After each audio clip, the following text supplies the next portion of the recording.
Mesa de debates. Apoio Unimed. Unimed Juiz de Fora. Construindo hospital só para você. Sindicomércio Juiz de Fora. Fazendo dos seus associados um comércio forte, moderno e empregador.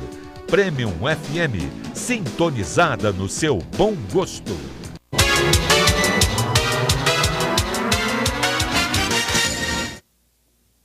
Estamos de volta com o Mesa de Debate aqui pela TVE Juiz de Fora. E agora nós vamos falar sobre a nossa maior riqueza do Brasil, a nossa maior riqueza, a Amazônia.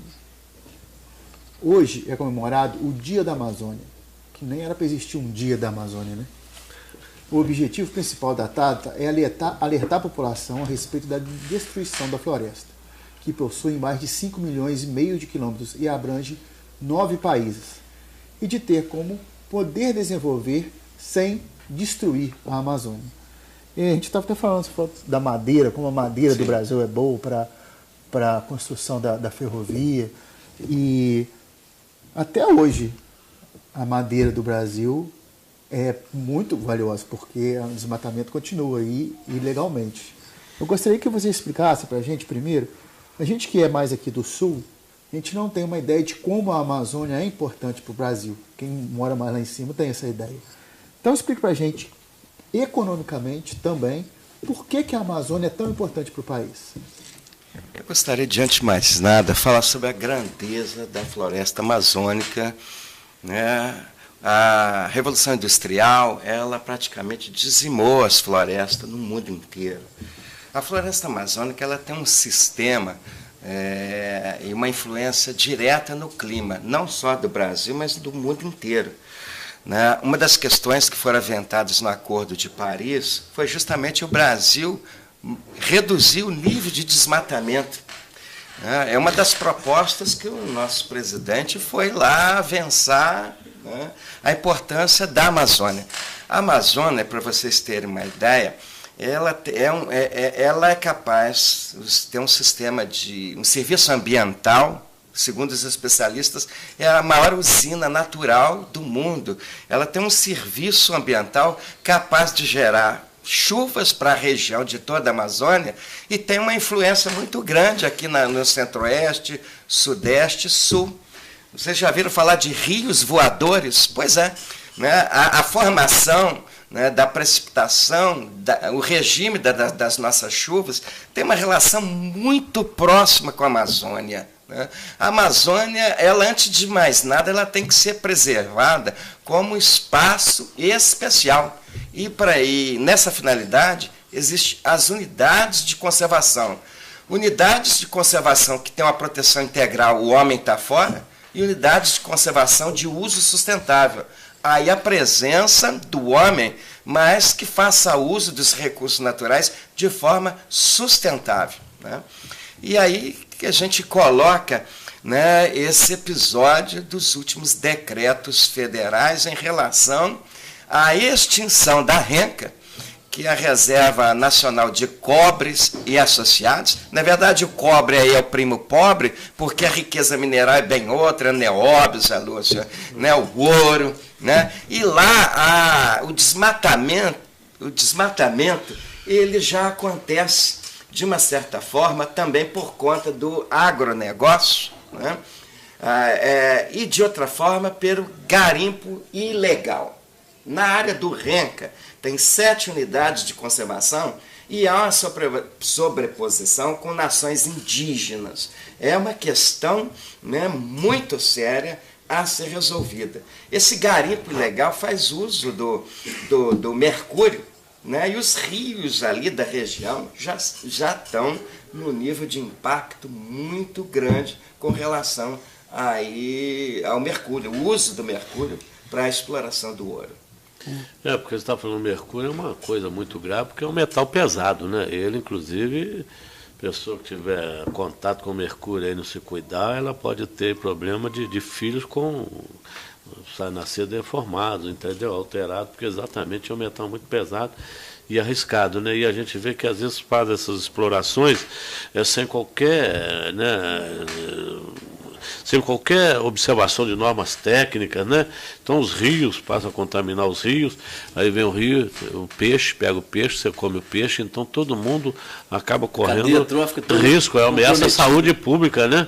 É ameaça à saúde pública, porque hoje está difícil até você escolher, tem que saber de onde vem o peixe, né? E você viu até bomba de hidrogênio jogando no mar agora, como é que você vai comer um peixe dessa, né? Então é uma situação muito arriscada, né? Mas eu queria dizer mesmo que apenas 20% do ecossistema da floresta é conhecido. E a gente sabe que a cada dia surge novidade. Segundo aqui uma pesquisa que nós temos aqui, que de 2014 a 2015, 381 novas espécies de animais e plantas foram descobertas na Amazônia. Então é uma coisa, né? É o que você falou, eu acho que aqui a gente vê turismo, vai para o Nordeste, praia, mas é pouco divulgado o turismo na Amazônia. Eu acho que todos deveriam conhecer a Amazônia. Eu tive ainda já, viajei para Manaus, Belém, ali a gente conhece uma enormidade, uma coisa fantástica. E a gente tem que olhar aquilo porque tem, você falou aí, os rios voadores, né? O problema da água, né? Como é que ela é transferida, centro-oeste, pega bastante aqui e contribui para o clima, né? Para a umidade do ar, tudo mais, né? E agora o que está acontecendo com a Amazônia? Você acha que a Amazônia viu que está tentando aí o presidente autorizando aí acabar com essa reserva? A Amazônia está ameaçada. A Amazônia, interesses externos, econômicos, estão tomando conta da Amazônia. O que realmente está acontecendo com a nossa floresta amazônica? Os ingleses, eles não só investiram na ferrovia no Brasil, mas também os ingleses são conhecidos, né, exploradores das nossas riquezas. Já desde o século XIX, que já se conhece, né, essa área que está na divisa do Amapá com o Pará, como um novo Eldorado. A riqueza mineral ali é enorme e há interesses multinacionais.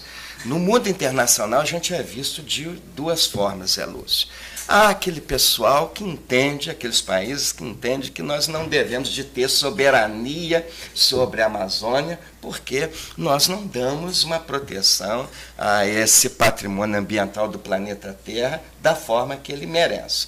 Mas, de outro lado, há o segmento econômico, com interesses puramente econômicos, de explorar, né, aquela região, né? Inclusive essa reserva nacional do cobre e associados, o primeiro interesse foi criar aquilo como uma reserva estratégica mineral, não é? E esse decreto, na verdade, ele extingue essa reserva para a exploração, né, da riqueza mineral. E aí foi, né, houve uma polêmica na rede social, os artistas, né, eles se revoltaram contra essa questão, porque é inadmissível, porque de momento que você tira a proteção ambiental, nós conhecemos a questão da Serra Pelada. O Pará, ele é conhecido como um estado que há o conflito da terra, da grilagem da terra, né? Atualmente está em curso uma investigação da Polícia Federal sobre uma matança que houve. Esse é um problema sério. A gente está num conflito, né, interessante. O Amapá é o estado mais pobre, é o estado que mais preserva a região amazônica. 74% do território do Amapá é protegido. E do outro lado está o Pará. O Pará, ao lado de Minas Gerais, é um estado mineral, é um estado que explora as riquezas minerais. Então, a possibilidade de tirar a proteção ambiental, ela vai levar o quê? Uma migração fortíssima, ela vai propiciar o quê? O desmatamento, e nós estamos aqui ao lado de uma autoridade, né, do IBAMA. A infraestrutura que o IBAMA tem hoje para fiscalizar uma área de exploração mineral, e diga-se de passagem, o nosso estado conhece muito bem, né? A mesa, todos nós já fomos para Belo Horizonte. O que nós, na viagem, nós presenciamos? A degradação propiciada pela extração do recurso mineral. Os maiores acidentes ambientais do Brasil E do mundo acontece em Minas Gerais. Né? Cataguases, Miraí 1, Miraí 2, o retorno. Né? Mariana, aquele acidente na Serra dos Macacos. Então, a atividade minerária ela é extremamente danosa ao meio ambiente. Impacta as nascentes, impacta os mananciais, não há um controle. Aí, curiosamente, né, a intenção do decreto é através do uso sustentável. Não há uso sustentável aqui em Minas Gerais, na exploração do recurso mineral, quiçá em Amazônia, né, que é a infraestrutura do IBAMA. Né, eu gostaria até, né, de verificar, né, com o servidor aqui do IBAMA qual é a infraestrutura que o IBAMA tem para fiscalizar aquela área diante de uma possibilidade de exploração mineral daquela área. Luiz, eu vou pedir para você responder depois do intervalo, tá? Ok. Vamos para o último intervalo de hoje, já voltamos.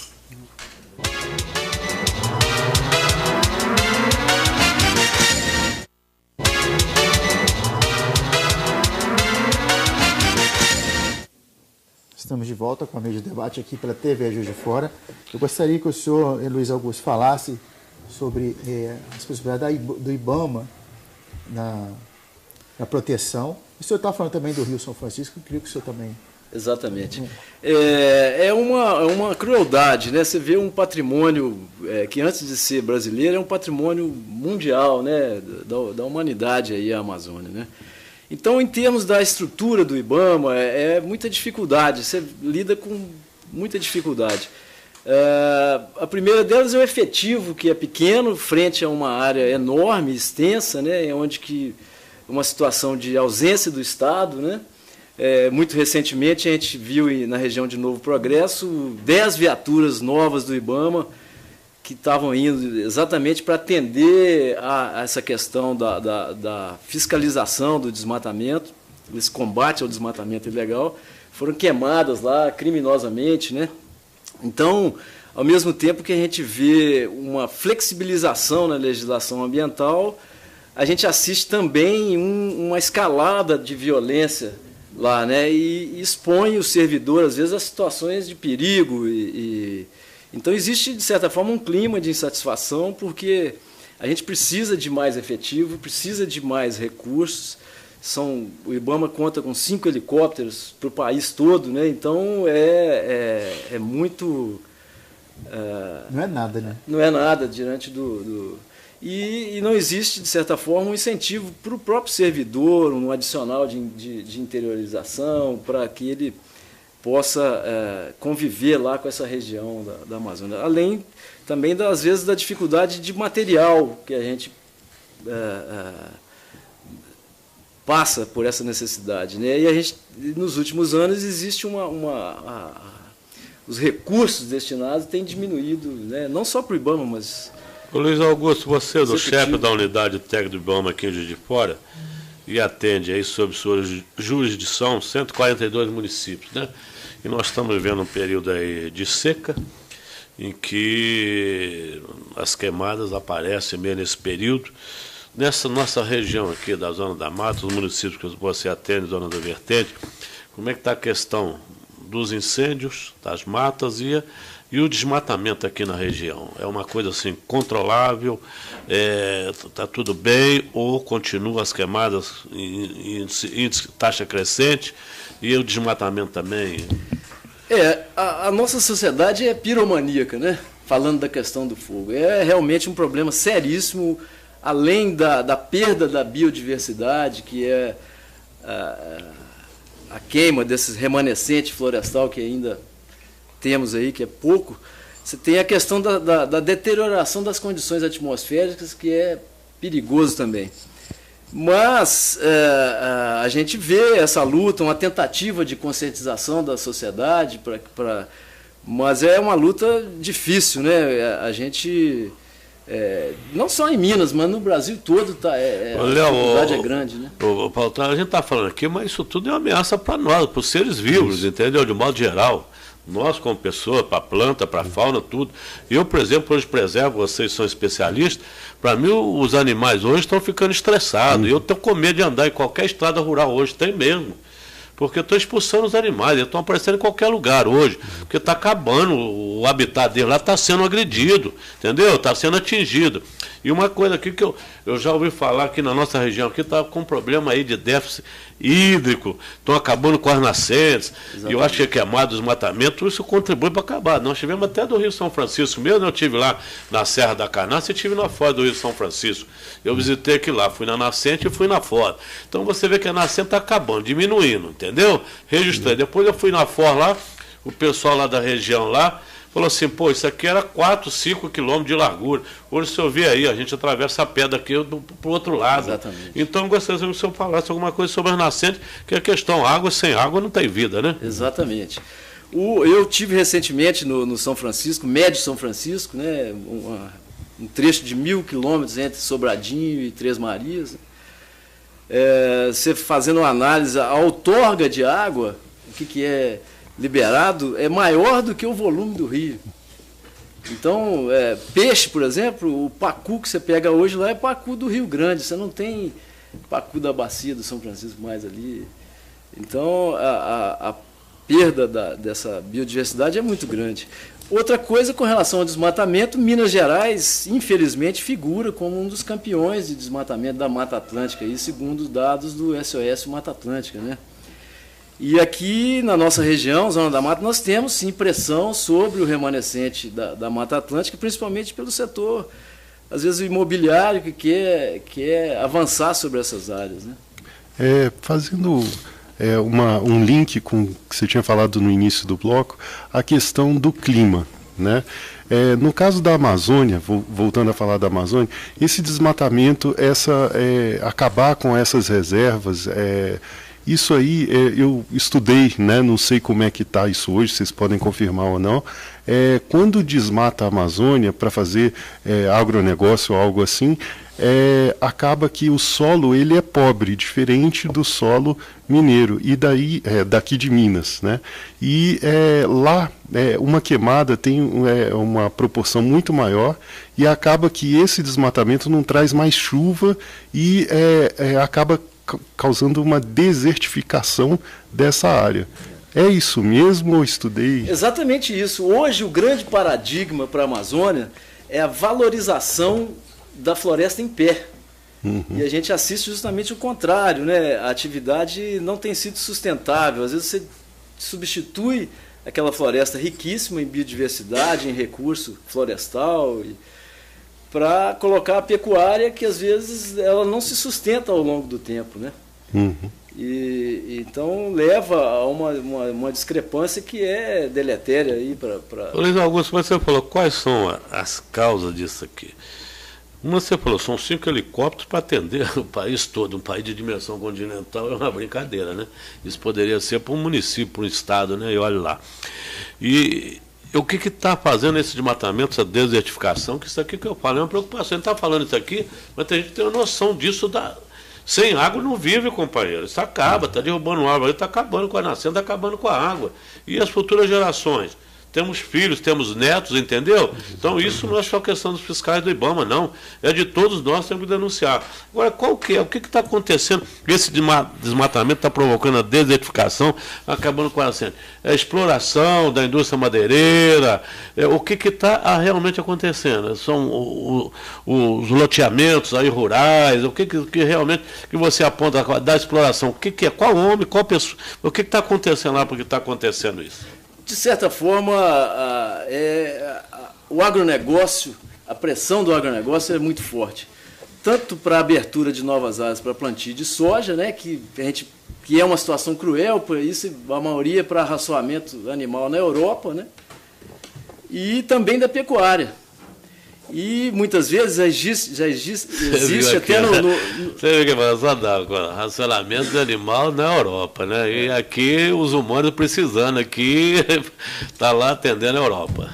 Outra questão que é séria e é crítica, já existe no âmbito do Pará uma ação civil pública, o Ministério Público Federal, no âmbito dos frigoríficos, no sentido de impedir que eles consumam, que eles comprem o gado proveniente de áreas embargadas, de áreas ilegais. Então essa é uma briga que o IBAMA também atua nisso aí, nessa questão. Como é que é? Pode falar melhor do gado? Que muitas vezes o cidadão que desmatou ilegalmente foi autuado para colocar o gado. Para botar o gado. E essa ação civil pública, ela impede, na realidade, tenta impedir que os frigoríficos, os grandes frigoríficos, consumam o gado criado em condições de áreas embargadas, né? Essa é uma tendência mundial. Inclusive, por exemplo, a indústria automobilística, ela tende a fazer uma clivagem no sentido de que a determinada marca que produz ferro com carvão ilegal, né, o mercado afaste essa empresa. Mas o que a gente vê aqui, questão, né? Tem legislação do meio ambiente, tem legislação, tem aplicação de multa, mas não tem fiscal, tá certo? E não é cumprida, não é observada. Então fica toda hora querendo fazer lei, mas não observa, não cumpre, não adianta nada. Entendeu? Cada hora a máquina, vamos fazer essa lei, vamos fazer, mas ninguém cumpre, a verdade é essa, porque não tem fiscalização. E a indústria, né, hoje tudo é o valor econômico, não tem valor econômico, tem que... Eu gostaria de frisar uma questão. Segundo os especialistas, existem os meridianos, né, ao redor do planeta todo, está na altura da Amazônia, estão os grandes desertos do Saara, na África, na Ásia, e justamente nessa latitude onde estão os desertos, mundo afora, está a Amazônia. Isso quer dizer que o desmatamento da Amazônia ele vai se tornar umas savanas e futuramente um deserto, né? É a lógica da questão. Doutor, infelizmente nosso tempo acabou. Isso aqui dava para ficar aqui mais 1 hora falando. Exatamente. O tema é... Até convido vocês para voltarem numa próxima oportunidade. Tá? Gostaria de agradecer também Luiz Fernando. Muito obrigado pela sua participação. Gostaria de agradecer aos nossos debatedores, Luiz Otávio e Luiz Fernando. Muito obrigado. Eu gostaria também de agradecer a você aí de casa por ter acompanhado a nossa mesa hoje. 2 temas que o doutor Zé Luz falou, como a história do Brasil é rica, e aqui está falando um tema sobre a história do Brasil, mostrando a riqueza, e o outro, a atual riqueza do Brasil, né? Eu acho que vale a pena a gente pensar, começando de casa, no descarte de lixo, fazer um descarte consciente. A gente começando de baixo, a gente consegue, como o doutor Zé Luz falou, atingir lá em cima. Dei um ótimo dia, lembrando que a reprise do programa de hoje é às 18 horas. Também você pode ver a reprise no YouTube e através do nosso aplicativo do Diário Regional JF. Até amanhã.